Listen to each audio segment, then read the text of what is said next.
malapitan natin ang cruise ship na ito. Tingnan natin kung anong klaseng cruise ship ito. Napakahaba. Ayan na yung sakay ng barko mga kabayan na Sis Island. Nandito na tayo sa itaas mga kabayan. Ganyan kaganda dito yung view. So okay tayo dito. Pakita ko dito mismo sa pinaka-itaas. Hello po mga kabayan. Nakikita niyo ba ito mga kabayan, no? Napakalaking cruise ship. Gusto niyo puntahan natin dyan sa loob para makita niyo ng malapitan. At i-share ko na din mga kabayan kung anong klaseng cruise ship ito. Tara, samahan niyo ako. Hindi ko alam mga kabayan kung ilan yung pasahero nito. Shoutout nga pala sa mga kababayan nating Pilipino. Alam ko halos lahat dito ang nagtatrabaho ay mga Pilipino. Ayan po yung pangalan nyo, Island Princess. Parang paalis na ata mga kabayan, kasi nagtatanggalan na sila. Ayan. So tingnan natin mga kabayan kung paano ito aalis. Pakita ko na lang sa inyo ng malapitan. Ayan po, napakaganda mga kabayan. Napakalaki cruise ship. Ang haba niya. Mahaba din pala ito. So sino po ang mga nagtatrabaho dito? Comment po kayo sa baba. Yung mga kababayan natin, mga Pilipino, mga crew member. Hindi lang tayo makapasok kasi wala tayong kakilala dito na mga nagtatrabaho. Dapat kasi mayroon tayong kakilala dito para makapasok tayo. Ayun, paalis na. Tinatanggal na yung hagdan. Ready na ito nandito na tayo sa harap mga kabayan. Tingnan nyo mga kabayan, napakalaki at napakahaba ang barko na ito. Kanina pala mga kabayan, napakarami palang tao dahil meron ng bisita pala. Nandito tayo sa itaas mga kabayan, para medyo maganda yung video natin. Ikutin natin yung camera para makita nyo din. Ayan, hanggang sa labas lang tayo dahil wala tayong kakilala dito na para makapasok tayo sa loob. Dapat kasi mga kabayan, may kilala tayo dyan at maipasa natin yung passport para maging isa tayong bisita. Ayan po, napakalaki. Bababa pa lang mga kabayan, kararating pa lang nila pala dito. So ibig sabihin mag-stay sila dito ng isang gabi, kasi gabi na dito mga kabayan, alas 10 na. Ayan po sila. Ayan, nalabas pa lang sila. Ibig sabihin palabas pa lang, kasi may cruise ship kasi kanina mga kabayan, ibang cruise ship din. Ayan, so palabas pa lang yung mga bisita natin. Ayan po, shoutout po sa mga kababayan natin. Baka naman pwede tayong makapasok dyan. Napakalaking barko ito. Shoutout po nga pala si Ma'am Geraldine Alberto ng Francis Bukid, Kalumpit, Bulacan.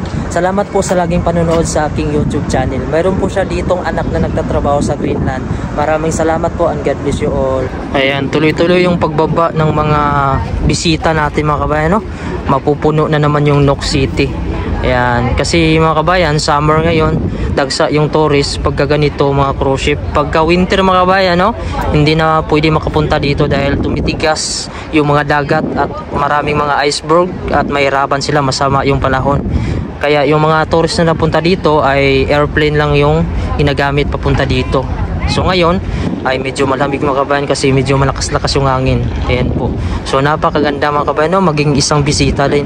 Tayo kaya mga kabayan, pagdating kaya natin sa retired, maka-afford kaya tayo mga kabayan. So kailangan nating mag-ipon kung gusto natin sumakay sa ganito mga cruise ship. So mag-ipon talaga tayo mga kabayan.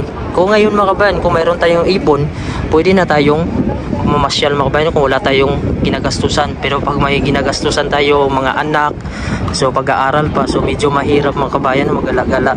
Darating din ng panahon pag nakaipon tayo, tsaga-tsaga lang tayo, makabisita din tayo mga kabayan sa iba't ibang lugar dito sa mundo.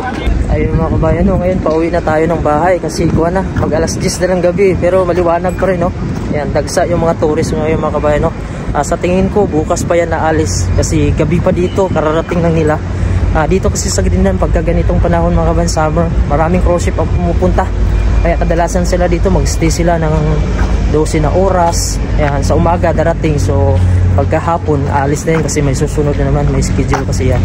Ayan na yung sakay ng barko mga kabayan na Island Princess Island. Ayan po sila, dyan sila na picture. May flag po, Iceland na yan. Yan yung paboritong puntahan nila. Yan, kanya-kanyang posisyon. Bumili ako dito ng isda mga kabayan. Ito para sang salmon na din to, malaki. At saka itong redfish binili natin. Ayan. May mga reindeer dito. Ayan, pinatimbang muna natin kung magkano yung babayaran. Mga kabayan, ito na yung binili natin na isda. 2 piraso. Salmon saka redfish po. 3 piraso pala lahat to. Ilagay muna natin to sa sakyan kasi mamaya isisend natin to. Ihatid natin sa bahay. Nandito tayo ngayon sa isang area kung saan maraming mga tourist. Ipapakita ko sa inyo mga kabayan. Ito po yung view natin mga kabayan. Ito po yung mga tourist dito. Kalat sila dito mga kabayan. Ang dami nila. Yung iba dun sa itaas. Gusto nyo puntahan natin sa itaas, pakita ko kung ano yung view mga kabayan ha. Ayan po sila sa itaas. Meron po dito ang cruise ship na dumating.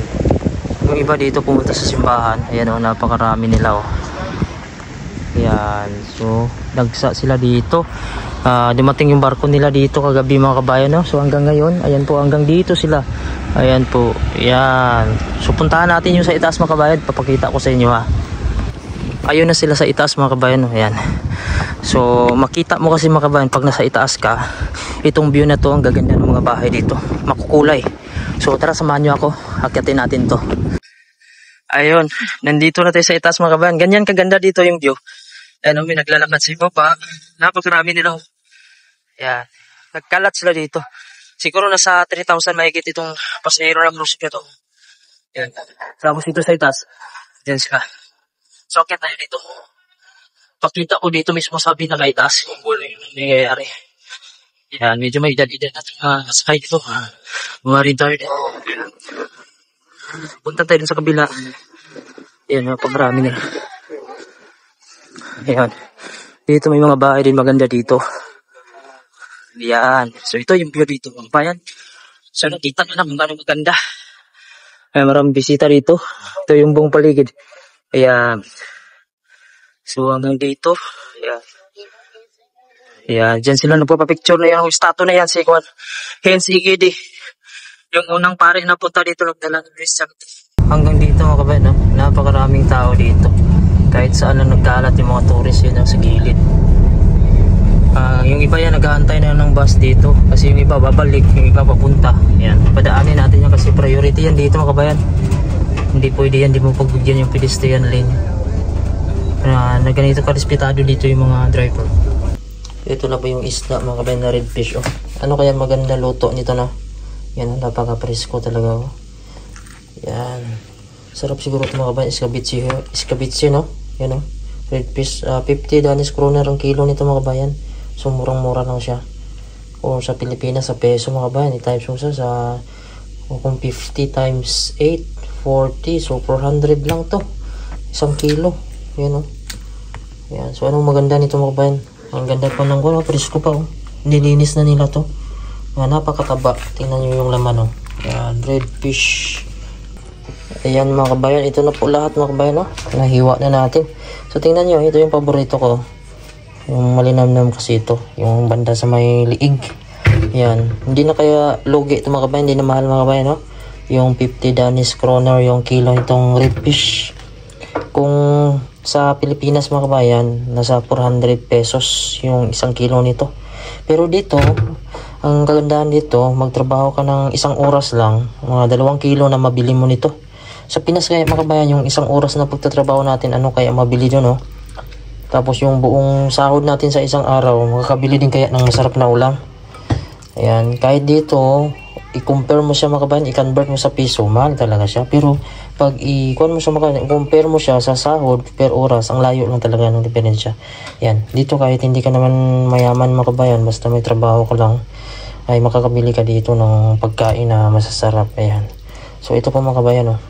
Yan, ito po yung karni ng red fish. So hatiin na namin kasi napakalaki. Yan, ilan lang kami, 4 yung lulutuin na namin. Ito na po mga kabayan yung luto ng aking asawa. Ayan po. Iskabitsi siya na red fish. Napakasarap mga kabayan. Matamis-tamis at madinamnam. Masarap yung karne niya. Ayan po. Ito po yung ulam natin ngayon. Ayan. Kain po tayo mga kabayan. Red fish. Mayroon siyang gulay na carrots. Ayan. Tapos may ketchup ito. So, one step.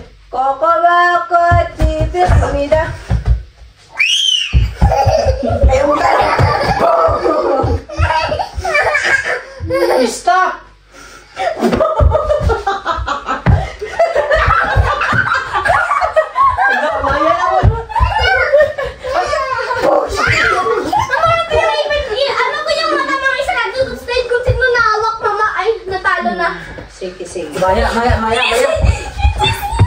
Maya. Ano parang takip mo? Saan na? Kanin? Oh.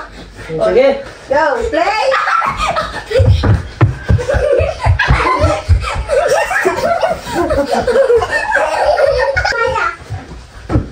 Maya.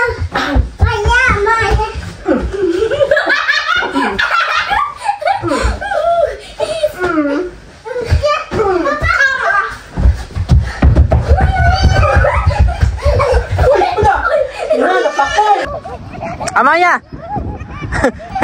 Tuwang-tuwa sila mga naglalaro sila dito. Ayun, yung anak ko na panganay. Gusto niya siya lang lagi yung may hawak ng bola. Oh, shoot! Shoot, Amaya! Shoot! Shoot! Shoot na, shoot! Don't mind, Amaya! Oh, run! Amaya, run! Oh, wala na si Kuya. Knock out si Kuya.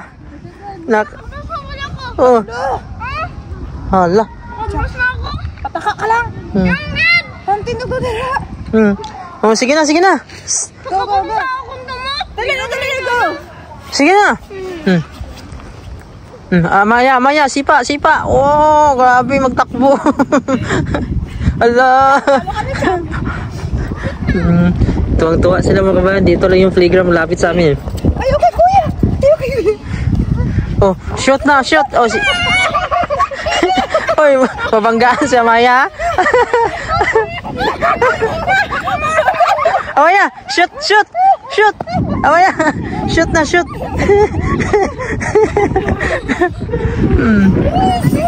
Oh, shoot na, Amaya. Oh, sipa. Narangan, uyak. 2, 3, 7, 8 kakao. Uy.